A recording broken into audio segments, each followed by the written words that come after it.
7, 6, 5, 4, 3, 2, 1. Howdy, CROC Nation. Dr. Tommy and Ellie here with another amazing CROC podcast serving the most brave and courageous cancer survivors in the universe. Angel Santana, have faith, let it begin on the other side of the computer. Angel, how are you, my friend? I am feeling good. I am ready with the rain that we've had. I am ready to blossom and grow. There you go. Middle of winter, but we're getting through. And boy, I have to tell you, Angel, I am so excited about this. What would you say, mini series we're having about finding yourself and really keying in on who you are as a person. And once you figure that out, how we could help our survivors then become the person or people they want to be. And I have to tell you, I'm basically, did you ever see a kid, on a skateboard sort of hitching a ride behind a car? They kind of snag the fender or the bumper and they just kind of get a free ride. I feel like I'm getting a free ride on this series of podcasts on finding yourself, because I think that this subject is important. I think it's timely, and I think it doesn't just serve our survivors. I think it serves people like you and I as well. Absolutely. As I stated before, this is a very relatable, as if all of our podcasts are, but this one is really, I think, it really hits the nail on the proverbial head. There you yes. go.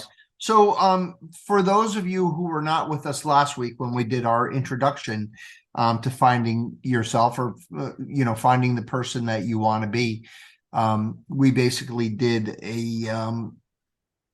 I guess the reason it came to us, Angel, was in the process of doing our podcast, we were sort of peripherally hitting on this subject, but not exactly. And you said, why don't we do a series on finding yourself and finding the person you want to be, or finding the person who you are, and then trying to make you into the person that you want to be. And I just thought that was such a great idea. And last week we did a general introduction. And I think what I said, and I mean this, is that we're going to basically take a free ride on cancer's expense. So our survivors have gotten through the trauma of their diagnosis, they've gotten through the trauma of their treatments, and they're in their survivorship, and they're getting through and, dealing with all the things that are inherent in that said survival. And they're so ripe because the trauma that they've been through has then taken away that veneer of deception, that veneer of denial, that veneer of untruth that we all, pull over our eyes to get through a day. That's not there anymore. So what a great opportunity for our survivors to really dig deep and find out who they are, how they became who they are, and how they can become who they want to be. And I think that's what we're going to do today. In episode 2, we're going to be confronting our past. Now, Angel, I have to be honest with you. This podcast, we went through a lot of incarnations to get to where we are now, rounding the corner of our 100th episode. And we found that being too pedantic, being too academic, being too, formal just doesn't work for us. Right. And as such, I think that is correct. I think that you and I are regular folk, and we're talking to regular folk. So we're going to talk to regular folk using regular folk language. So a lot of the things that we're going to be talking about today, when we talk about confronting our past, there's a lot of psychobabble out there, and we're not going to even go near it, but just to put it out there, we have so many different theories on childhood development. We have Freud's psychosexual development, Erickson's psychosocial development. We have B.F. Skinner's behavioral theories. We have Piaget's cognitive developmental theories. We have attachment theories. We have a million different theories, but we're not going to go down that road. If our amazing survivors/thrivers want to learn about that, I'm sure we could find a podcast series from psychologists and psychiatrists, or people that are actually analysts who might be able to be more, I guess, knowledgeable about those things. But we're going to be very simple and very straightforward and transparent about how we're going to, endeavor this journey to find ourselves, and we're going to kind of cut that out. So I did want that disclaimer so everyone knows that we do know about these theories, but we're not going to bring them up. And the other thing I wanted to say, and this is really true, I didn't feel this way just when I started thinking about how to put this module together, but it has always astounded me that things that happen to us when we're young. Now I'm 62. What are you, about 22, Angel? I wish. I'll be 45 this year. So, I mean, things that happened to us when we were really young, have made tremendous, what would you say, formulations on who we are now as people. Mm-hmm. And it astounds me that something that happened to me decades ago still affects the person that I am. And I had dinner with a dear friend this past week, and we were sitting down, and he, really opened up to me. I'm not going to tell you his name, but he gave me a couple of examples. He was going through some post-traumatic stress things, and he was mentioning a couple of things that happened to him as a kid, Really? some of which were parental, some of which were peer related. Something as simple as him being the right person for a spot on the football team, and he was overlooked for someone who was inferior. Just something like that you would look at now in our old age and say, okay, well, they picked the other guy. Okay, what's the big deal? It was a big deal. I mean, it really shaped who this guy is and who he was and how he became who he is. And he's a tremendous guy, and he's no dummy. Right. So, I mean, it's really quite fascinating that this is a real thing. So when we talk to our survivors, thrivers about, trying to find out who they are as people, who they are really, not just who they portray themselves to be every day, but who they truly are foundationally. We do have to confront our past, and we have to look at some of these dragons and demons that probably have shaped us. And the other thing we said last week was the person that you think you are, you're probably not that person. You're probably not even close to being the person that you think you are. And I don't say that in a bad way. And we're going to actually have one of our module units will be on deception and perception, how we deceive ourselves and how we need to perceive ourselves rather than deceive ourselves. So that's a talk for another day. But do you notice that too, Angel, that when you talk to friends, and it's really simple and easy to see, to become an armchair psychiatrist to a buddy, who's going through a hard time, or a girlfriend or a friend or a nephew or a niece or whatever, or a child. And you look at them and you say, well, this is simple. All you got to do is this, this, and this, or well, how could you not see that? Do you see what would you say, the seismic, right? The volcanic, the earth shattering influences that our childhood has on our adulthood? Absolutely. I mean, listen, we can easily say that at one point in our lives, we were always going to say, we don't want to sound like our parents, right? But when we get to that age and we start doing and saying the same things that were said to us, we realize, we're there. So it's a difficult situation to be in, or can be in. Yeah, no question about it. My gosh, it's profound. And the other thing that I wanted to say was that we talk about all of these famous psychologists and all of these theorists, but really we're going to keep it simple like we always do. We're going to talk about two things, the two S's. And I think that this is the thing that is missing and creates some of the negative aspects of our persona. And that's the lack of safety and security and the lack of self-esteem. And that's all related to how we're brought up. And again, everything is relative, right? So the first thing, I say is that when you have a baby, there is no instruction manual, right? You buy a car, there's an instruction manual. May not be a good one, but there is one.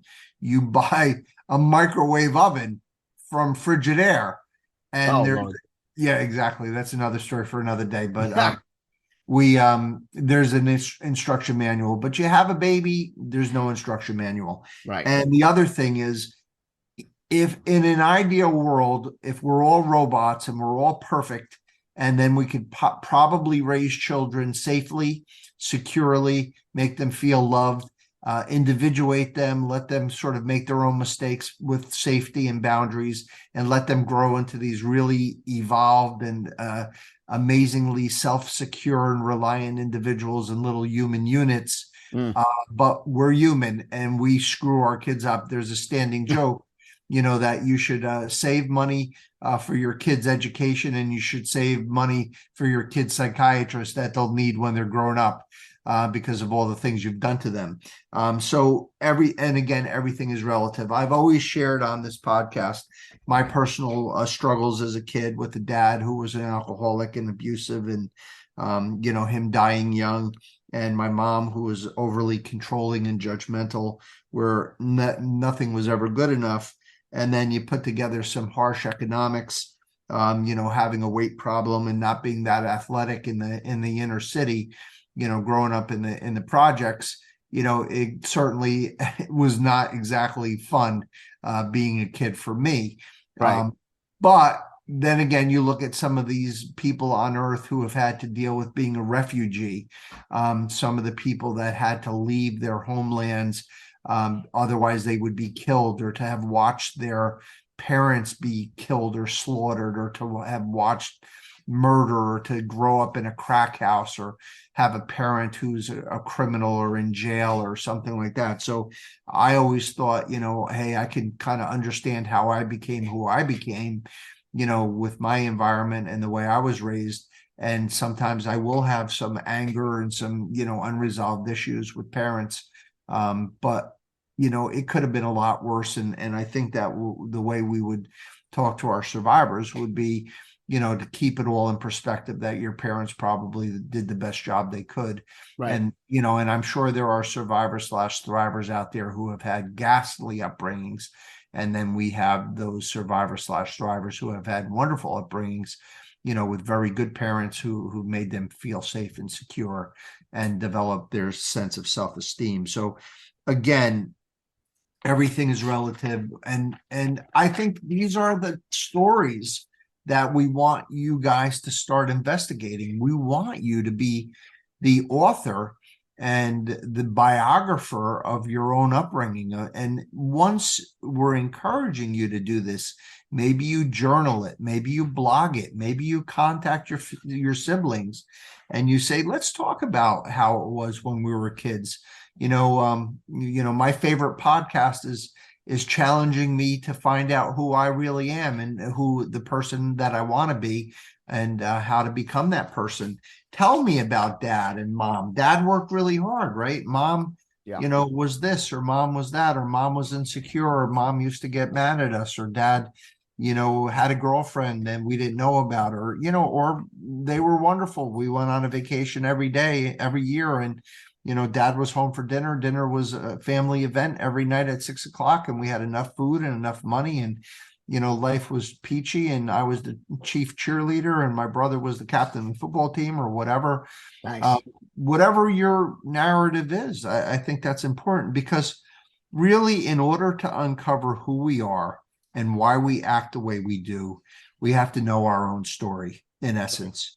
Being brave and willing to explore our past is an important stepping stone on the road to understanding ourselves and becoming who we want to be.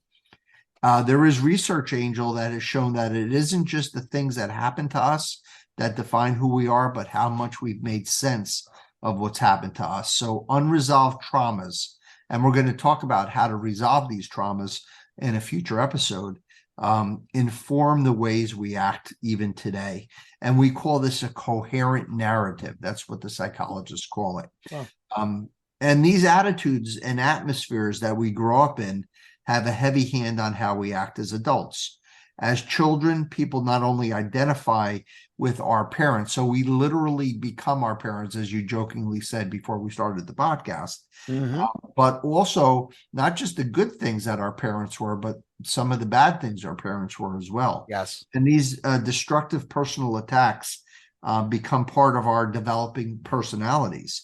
And these painful early life experiences determine how we define and defend ourselves. So really, these are the experiences that take, a straight and very, very potentially symmetrical person, or at least the probability or possibility of being that person, and they bend us. These experiences, take us out of line, and they make us geometrically unstable, make us psychically unstable. And this influence on our behavior, we don't even know it's happening. That's why I said in the first podcast, do you really know who you are? And if the answer is yes, you definitely don't know who you are. If the answer is no, at least you have a starting point. And that's really true, because we really don't know. We don't have that self-awareness. And having a harsh parent, again, one of the worst things is having a really judgmental, harsh parent, makes us grow up feeling defensive and perhaps wanting to resist new challenges, or afraid, and then developing that anxiety. Then we become, these clusters. There's 3 clusters. There's cluster A, where, you have difficulty relating to other people. There's cluster B, where you're emotionally dysregulated, and there's cluster C, where your major personality traits are more anxious and fearsome. You become antisocial, and you become withdrawn. And these are the things that we're challenging our survivors/thrivers to write their coherent narrative. Angel, tell me a little bit about your coherent narrative. I honestly, I'm thinking about everything you're talking about, and for some reason, the path that I'm thinking about for myself is how often I guess the commercial that they have. I don't know if I hope I say this right. There's a commercial of a specialist that's teaching people not to act like their parents. Have you ever seen that? Yeah, that's a great commercial, by the way. That's what keeps playing in my head. Yeah. It's a great example of what we're kind of, talking about. But I also believe that when you said that there's the good, and then there's the bad. And, I think that most of us at one point in our lives have rented bad behaviors. But you can rent good behaviors. It's what we do with it that makes us who we are today. And you want to know the coolest thing? Yeah. The coolest thing is it's never too late to try to figure out who you are. Absolutely. You could be 22, you could be 42, you could be 62, you could be 82. I think there's a lot of respect that goes behind wanting to get better, trying to make yourself better than you are, and having just your limited lifetime to do that.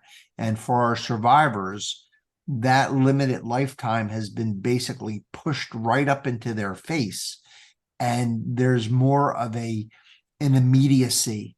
There's more of I got to get this done now, because cancer has done this to me. I know that I have this one life to live, and it hasn't been guaranteed that I'll even have tomorrow.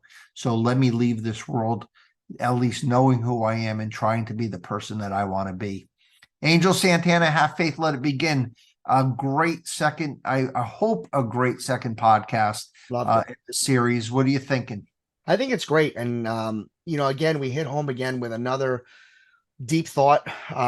It's giving me more information that I needed, or that I expected, to be honest with you, that maybe I can relate to my show. So, I'm grateful for the acknowledgement, and for the ability to just really channel my inner self to know who exactly I am. Awesome, Angel. And listen, Angel, you are such a good person. My little brother, my co-host. Thank you for everything you do for our survivors/thrivers. You really have a heart of gold, and you're such a deep and spiritual person.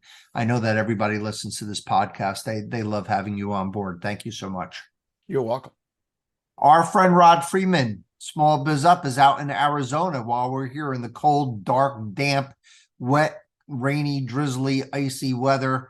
Rod, I hope you're having a good time, because we're all jealous of you and your family out there in Arizona. Have a good trip. We'll see you next week. Our board of directors, God bless you. Thank you for everything you do for our survivors. Thank you for everything you do for us. You give Angel and I direction. You reel us in when we need to be reeled in. You give us really good points, really good criticisms, really good assistance.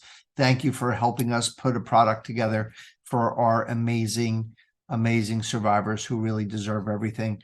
I would like to also take a minute to thank Michael John Benzea. I'd like to thank Charlotte Larson for their support of our broadcast and to get this podcast out to everyone. And of course, we end our podcast by talking to our survivors, giving them just a little bit of a pep talk every week, just letting them know how special they are, how strong they are, how brave they are, how amazing they are.